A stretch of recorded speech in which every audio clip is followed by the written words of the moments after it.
السلام علیکم ورحمۃ اللہ وبرکاتہ۔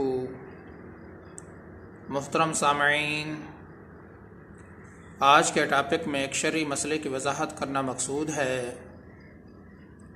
وہ شرعی مسئلہ یہ ہے، جو بچہ مردہ پیدا ہو اس کی تجہیز و تکفین اور نماز جنازے کا شرعی حکم کیا ہے۔ اس بارے آج کا ٹاپک حاضر خدمت ہے۔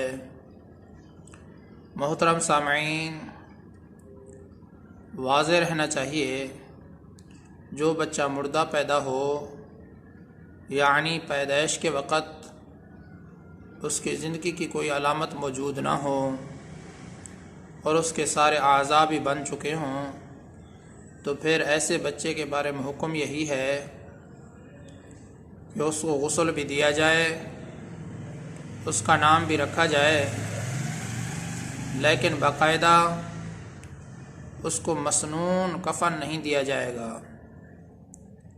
اور نہ ہی اس کی نماز جنازہ پڑھی جائے گی، بلکہ یوں ہی کسی کپڑے میں لپیٹ کر اس کو دفن کر دیا جائے گا۔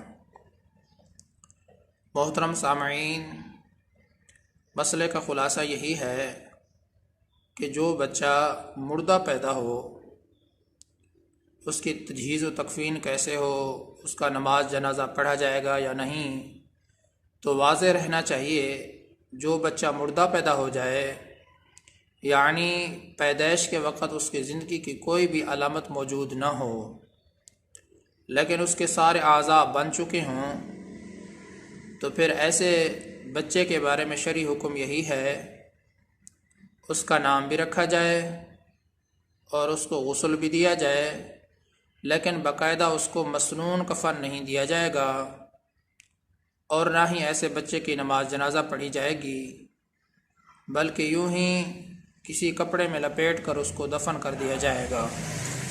کسی کپڑے میں لپیٹ کر اس کو دفن کر دیا جائے گا۔ اللہ تبارک و تعالیٰ سے دعا ہے کہ اللہ تعالیٰ ہم سب کو دین کی صحیح سمجھ عطا فرمائے۔ میں آپ سب کی دعاؤں کا طلبگار ہوں۔ محمد ثناء اللہ فاروق۔